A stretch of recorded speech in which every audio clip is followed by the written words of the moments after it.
I ended up having to block their numbers. I started running to my car and he started running after me. $450, $600, $5,000.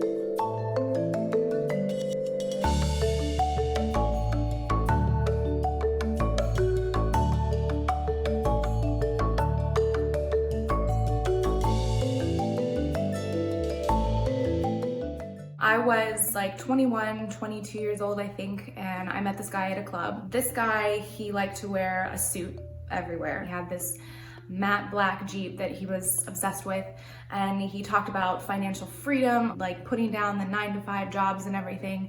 So I was really young, it was really stupid, and I was kind of enticed by this swagger and this character that he put on. We got involved, and I think maybe the second time that I ever hung out with him, he said he was taking me on a date. He didn't tell me where we were going, and he took me to one of the meetings, which they call a plan. I signed up basically right away. I'm a nurse, I was back then as well, and I made good money. I was putting money away in my savings, so I wasn't worried about working for the man or being an entrepreneur or having my own business or anything. That's never been my mindset or anything, and I was never interested in that. I was really just wrapped up in how much I really liked this guy, and this business was the only thing that mattered to him, so I stupidly thought that if I was involved and I was doing it, that I would matter to him too. The first meeting, and all of the meetings basically that I went to, there was a lot of young people around my age involved, and so that kind of legitimized it to me, and it was kind of put out there as like, yeah, we go up to trips to Spokane and all these places, and we have these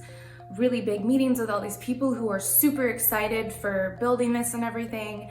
And once I got roped into it, I realized that it wasn't fun. It was actually a nightmare. You were pushed heavily to buying from your own company. That equaled about $600 per month, and met that every month for about 2 years. And I bought things I didn't want, things I didn't need, but I felt a lot of pressure. It was focused less on selling and more on recruitment, because that was where the money was. The money was getting people to be your downline, to be underneath you, to form that pyramid so that you could be at the tippy top and could be making the most money. And I felt really bad asking them to be spending that much money on this business, because I knew what it was like for me, and I didn't like feeling like I was preying on people. To put it bluntly, my experience was a disaster. It kind of encompassed my entire life, and that is what my life was for 2 years, was just this business through in and through in. I went to meetings several times a week, and I was working a 9-to-5 job at this time, and I spent every time after work with this guy, and we would go to meetings, and I would sit through them, and they would be boring and long, and it would be the same stories from the same people. They would go until like 1 or 2 o'clock in the morning, and so frequently I wasn't getting much sleep, and I was having to get up early for work. I kind of slowly lost who I was by being a part of this. We were told that if we needed any counseling or any advice or anything, that we should counsel with our upline. We were pushed to do that if we had any relationship problems, if we had any financial issues, things that even, didn't have anything to do with the business.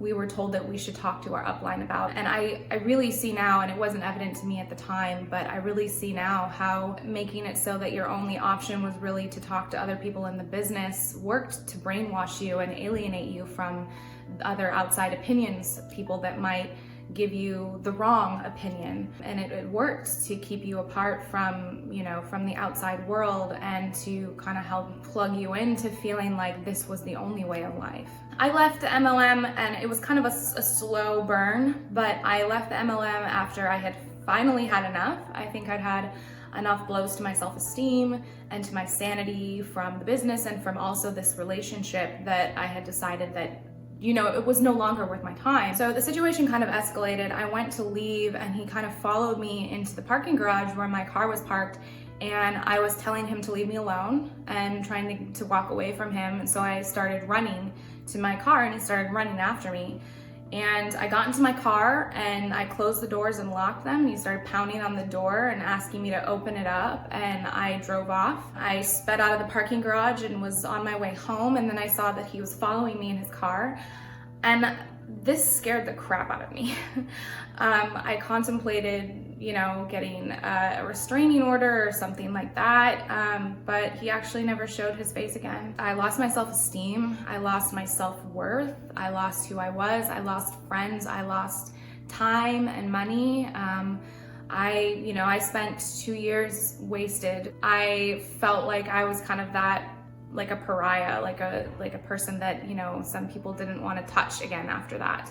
I learned a lot of valuable lessons. They talked a lot about, don't let someone take your dreams away. And that's exactly what I did by being involved in that business, was letting them take my dream from me. And it feels very freeing to have gotten back onto the path of where I belong and feeling like I belong somewhere finally. Because I definitely didn't belong doing what I was doing there. When I first heard about the MLM, I actually heard through a friend who was trying to reconnect with me, and she ended up asking me to go get coffee. And that's when we started talking about life goals and what we wanted to do with our lives in the future. And that's when she also kind of hinted that she'd be retiring in 2 years. Obviously, I wanted to hear more, so that's when she asked me if I wanted to meet with her mentor to get a little bit more information and set up another coffee meeting. The reason I was so intrigued is because I was not only a full-time college student, but I was also a full-time employee at a desk job, and I was trying to pursue my photography and my music career at the same time. So hearing that someone was going to retire in 2 years, fully financially free of any debts and be able to be rich for the rest of their life by doing absolutely nothing, I wanted to get in on this. It seemed like a way for me to be able to pursue my dreams and fund my dreams without me having to have 2 or 3 jobs in order to do that. They didn't tell me much about the company when I first asked about it. After about 3 coffee meetings, I ended up going to the bigger meeting where I finally heard a little bit more information because they deemed me worthy. The meeting was a little weird. It was about 20 to 30 people in someone's apartment, and this lady was giving a presentation on a whiteboard and talking about the entire process, how it works. As she was drawing on the whiteboard, she kept repeating, "It's not a pyramid scheme, it's not a pyramid scheme. Don't tell anyone that you're doing this because they're gonna tell you that it's a pyramid scheme." And they also told me not to tell any of my loved ones, not to post about it on any social media platform. So it kind of just triggered a bunch of red flags, which I don't know why I lasted 6 months in that place. They asked me to sign up after the bigger meeting, and my friend ended up signing me up at her apartment. As soon as I signed up, that's when they started telling me about the monthly fees. So how my friend explained it is basically when you sign up, every month we had to spend $450 a month for all the products that we technically sell, but not really. On top of the money that we had to spend, we also had to spend an hour a day listening to a podcast, 15 minutes a day reading one of our motivational books and articles, and sending voice memos every single day to our mentors or the people higher above us. It also cost me a lot of time because every week we had to meet for 2 to 3 hours with our smaller group, and then we also had 1 meeting every month for like a district, and then we had 2 annual events where we had to not only pay for the event that was around $200, but we also had to pay for the hotel, any gas that we spent, or flights that we had to pay for to get there. The experience for working for an MLM was a bit weird because we weren't selling products. It was more like we were recruiting people to work under us and keep recruiting people. A pyramid scheme. Again, I don't know why I didn't see this coming, but how it worked was that because we were obligated to spend $450 a month on product, that would go not only towards me, but to the people that were higher above me. So everyone below me would be doing the same and kind of making me money while they make money. It was a bit difficult to try to recruit people because although I'm an outgoing person, I just didn't want to bother anyone with any like business endeavors and, take up too much of their time. So I didn't really go out of my way much. Even my mentors were asking me to go out to malls and ask at least 3 people a day about their retirement plans. But I was too scared to talk to strangers, and it was just really messing with my anxiety, and I just didn't want to do it. I tried to stay in as long as possible, mostly to please my friend that signed me up, but it started getting just a little too sketchy. I ended up leaving the MLM about 6 months in because I started feeling a bit of pressure financially, and I was trying to pay off some debts, and I couldn't do that